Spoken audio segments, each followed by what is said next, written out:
తెలంగాణలో మున్సిపల్ ఎన్నికల ప్రచార సమయం ముగిసింది. హోరాహోరీగా సాగిన ప్రచార పర్వానికి తెరపడింది. ప్రచార గడువు ముగియడంతో ఎలాంటి బహిరంగ సభలు, సమావేశాలు నిర్వహించకూడదని రాష్ట్ర ఎన్నికల సంఘం ఉత్తర్వులు జారీ చేసింది. సోషల్ మీడియా ద్వారా కూడా ప్రచారం చేయొద్దని సూచించింది. అభ్యర్థులకు సంబంధించి ఎలాంటి ప్రదర్శనలు గాని, ఎన్నికల అంశాలను డిస్ప్లే చేయకూడదని స్పష్టం చేసింది.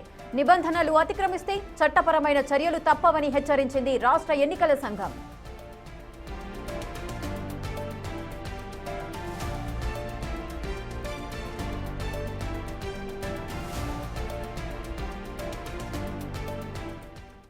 ఇక తెలంగాణలో మున్సిపల్ ఎన్నికల ప్రచార సమయం అయితే ముగిసింది. హోరాహోరీగా పార్టీలకు అతీతంగా కూడా ఈ ప్రచారాన్ని అయితే జరిగించారు. మరి కరీంనగర్ లో సిచ్యువేషన్ ఏ విధంగా ఉంది, ప్రచారం ఏ విధంగా సాగింది, వారు అనుకున్న టార్గెట్ ని రీచ్ అవుతారా, పరిస్థితి ఏ విధంగా ఉందో మా ప్రతినిధి శ్రీనివాస్ అందిస్తారు. శ్రీనివాస్.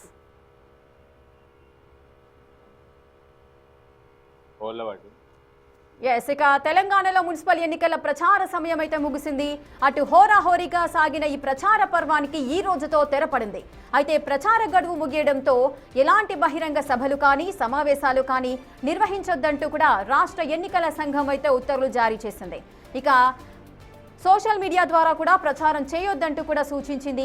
ఎవరైతే అభ్యర్థులు ఉంటారో వారికి సంబంధించి ఎటువంటి ప్రదర్శనలు చేయకూడదు, ఎన్నికల అంశాలను కూడా డిస్ప్లే చేయొద్దు అంటూ కూడా స్పష్టం చేసింది ఎన్నికల సంఘం. అలాగే నిబంధనలు అతిక్రమిస్తే చట్టపరమైన చర్యలు తప్పవంటూ కూడా హెచ్చరికలు జారీ చేసింది రాష్ట్ర ఎన్నికల సంఘం.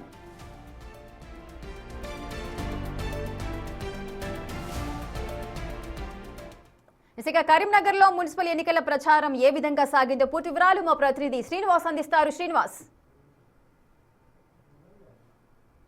రేఖ, నిన్నటి మొన్నటి వరకు కూడా అభ్యర్థుల ప్రచారాలు మైకు హోర్లతో హోరెత్తినటువంటి మున్సిపాలిటీ ఎన్నికలు కొద్దిసేపటి క్రితమే మొత్తం కూడా మూగబోయి ఇటు సైలెంట్ మోడ్ కూడా వెళ్ళినటువంటి పరిస్థితి. నిన్నటి మొన్నటి వరకు కూడా పెద్ద ఎత్తున కూడా ప్రచారం నిర్వహించారు. ఇటు ఈ మున్సిపల్ కార్పొరేషన్ కి సంబంధించినటువంటి ఎన్నికలను మూడు ప్రధాన పార్టీలు, ముఖ్యంగా ఇటు అధికారం లోపల ఉన్నటువంటి కాంగ్రెస్, తర్వాత కేంద్రంలో అధికారంలో ఉన్నటువంటి బీజేపీ, ఇటు బీఆర్ఎస్ మున్సిపాలిటీ లోపల తమ పట్టు సాధించడానికి అయితే పెద్ద ఎత్తున కూడా ప్రచారం చేసినటువంటి పరిస్థితి కనబడుతుంది. ఇటు ఉమ్మడి కరీంనగర్ జిల్లా వ్యాప్తంగా చూసినట్లయితే రెండు మున్సిపల్ కార్పొరేషన్లతో పాటుగా ఇటు మొత్తం కూడా 14 మున్సిపాలిటీలకు ఎన్నికలు జరుగుతున్నటువంటి నేపథ్యం లోపల ఇటు పెద్ద ఎత్తున కూడా మంత్రులు, కేంద్ర మంత్రులు, రాష్ట్ర అధ్యక్షులతో పాటుగా అందరూ కూడా పెద్ద ఎత్తున కూడా కరీంనగర్కి వచ్చి స్వయంగా ముఖ్యమంత్రి కూడా ప్రచారం చేసినటువంటి పరిస్థితి ఇక్కడ కనబడుతుంది. మున్సిపాలిటీ ఎన్నికలను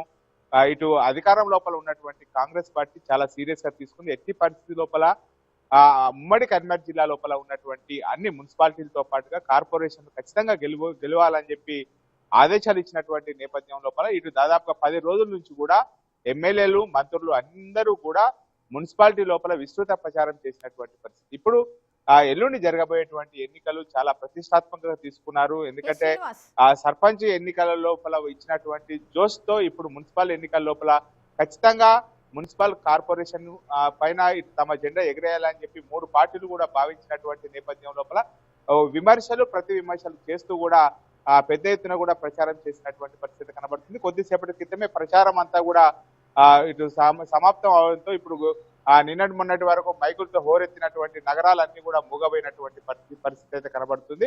ఈ రాత్రి నుంచి రేపు రాత్రి వరకు కూడా ఇటు సైలెంట్ పీరియడ్ గా ఉన్నటువంటి నేపథ్యం లోపల ఇటు ఇండివిజువల్ గా అభ్యర్థులు ఎవరైతే ఉన్నారో అభ్యర్థులు ఇండివిజువల్ గా వెళ్ళి తమ ఓటర్లను కలవచ్చు. ఎలాంటి గుంపులతో, ర్యాలీతో వెళ్లకుండా, సౌండ్ తో వెళ్లకుండా వాళ్ళ ఇంటింటికి ప్రచారం మాత్రం చేయవచ్చు.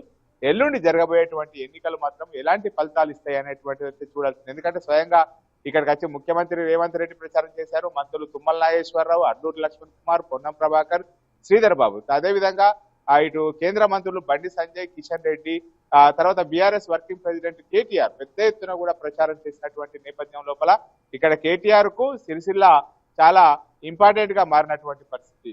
ఎందుకంటే ఖచ్చితంగా సిరిసిల్ల లోపల బీఆర్ఎస్ పార్టీ జెండా ఎగరవేయాలని చెప్పి 15 రోజులుగా సిరిసిల్ల లోపలనే మాకాం వేసినటువంటి కేటీఆర్ మున్సిపల్ ఎన్నికలను చాలా సీరియస్ గా తీసుకున్నారు. ఇకపోతే ఇటు ఉమ్మడి కరీంనగర్ జిల్లాకు చెందినటువంటి మంత్రులు శ్రీధర్ బాబు, తర్వాత అడ్లూరి లక్ష్మణ్ కుమార్, పొన్నం ప్రభాకర్ తమ మున్సిపాలిటీ లోపల ప్రచారం చేసుకుంటూనే బాధ్యత కలిగినటువంటి కరీంనగర్, మిగతా కరీంనగర్ కు సరౌండింగ్ లోపల ఉన్నటువంటి మున్సిపాలిటీ లోపల కూడా పెద్ద ఎత్తున కూడా ప్రచారం చేశారు. ఎల్లుండి జరగబోయేటువంటి ఎన్నికలు ఎవరి తరపున ఏ పార్టీకి అనుకూలంగా తీర్పు ఇస్తారు అనేటువంటిది అయితే ఇప్పుడు అందరూ వేచి చూడాల్సినటువంటి అవసరం ఉన్నది మనకు. Right, thank you.